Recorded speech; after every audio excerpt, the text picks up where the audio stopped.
وقتادە ڕەحمەتی خوای پروردگاری لێ بێت دەفەرمێت تأمرهم بطاعة الله چۆن ئێمە منداڵەکانمان پارێزین لە ئاگر ئەوەیە کە فەرمانیان پێ بکەین بەوەی کە گوێڕاڵی خوا بن.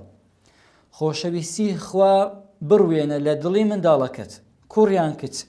فێری کە هەو نیعمەتانێک ئێمە هەمانە خوا پەیداوین، خوا بەخشندەی بەرامبەرمان، هەر شتێک کە دەیزانی خوا فێری کردوین، هەر ڕێزێک کە هەمانە خوا و ڕێزەی لێ ناوین. بۆیە خۆشەویستی خوا لە دڵی منداڵەکەمان دەبێ بڕوێنین، وان لێ بکەین خوایان خۆش بوێت و شوێن کەوتەی ڕێبازەکەی ئەو بن و پێغەمبەرەکان خۆش بوێت صلی الله عليه وسلم و شوێن کەوتەی ئەو بن و وا لە منداڵەکانمان بکەین کە دینی خوایان خۆش بوێت کە تاکە دینێکە کە هی خوای پەروەردگارە و نەگۆڕاوە دینی ئیسلامە کە سەربەرزی و سەعادەتی مرۆڤ پێوێ هەر ئیسلامە، ئەوەی کە ڕێز و کەرامەتی مرۆڤ دەپارێز هەر ئیسلامە،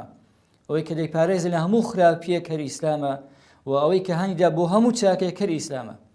ئەو فێری کە منداڵەکەت کە دینەکەی خۆی خۆش بوێت بەڵکە شانازی پێ بکە، نەک بەداخەوە وای لێ بکەی کە شەرمی بە دینەکەی بێت یان پێی وا بێت دوا منداڵەکەت پەرۆ دەکەی کە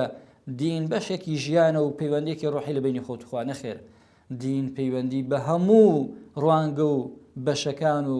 فەرعەکانی ژیانەوە هەیە.